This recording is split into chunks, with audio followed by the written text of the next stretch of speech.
Good afternoon guys, andito kami. Ito, kasama ko si Aling Maliit. Kung nakikita nyo to, isang plastic bag na nakuha ako.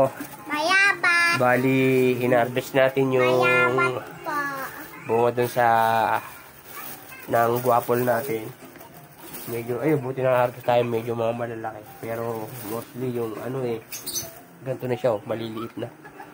Kasi patapos na yung kasi tsaka sa sobrang init hindi makalaki ng ayos yung bunga. Ayan tsaka ayan ang naging niya, pag binabalutan kasi ng plastic, naluluto yung sa balat. Nakikita nyo, ayan, may mga ganyan yung iba natin bayabas. Ayan yung iba yung katulad dito, lalo to maliit pero magulang na siya, kaso ayan iba yung pagkadilaw niya, red orange sa ng araw. So ayan, hinarvest natin, dadalhin natin ito doon sa pote para makatikim naman yung mga kamag-anak namin doon na puntahan namin, kasi makikipaglamay kami ngayon dahil huling lamay nung chuhi ko. Yung mga pinisan ko para makatikim naman sila dito ng ating guwapol. So ayan, nanay ko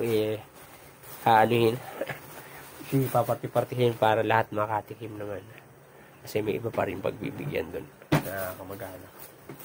So ayan, aking mga kapatid at sa mga pamangkin, kasama si nanay. Ako, diba? Ang dami. At marami pa rin naman malalaki.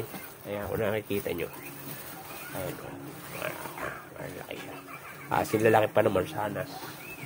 Marami pa siya. Ayan, dami pa ako na-harvest na yung malalaki talaga. So yun guys, so yun, hanina muna ni nanay kasi magdidig pa ako at mag-aayos na kami maya konti. So hanggang dito na lang muna at maraming salamat sa panonood. Thank you guys for watching. God bless. At ano sabihin? Please click like and share. Thank you very very much. Sabihin mo daw. Sabihin mo daw. Bye-bye po. Bye-bye guys.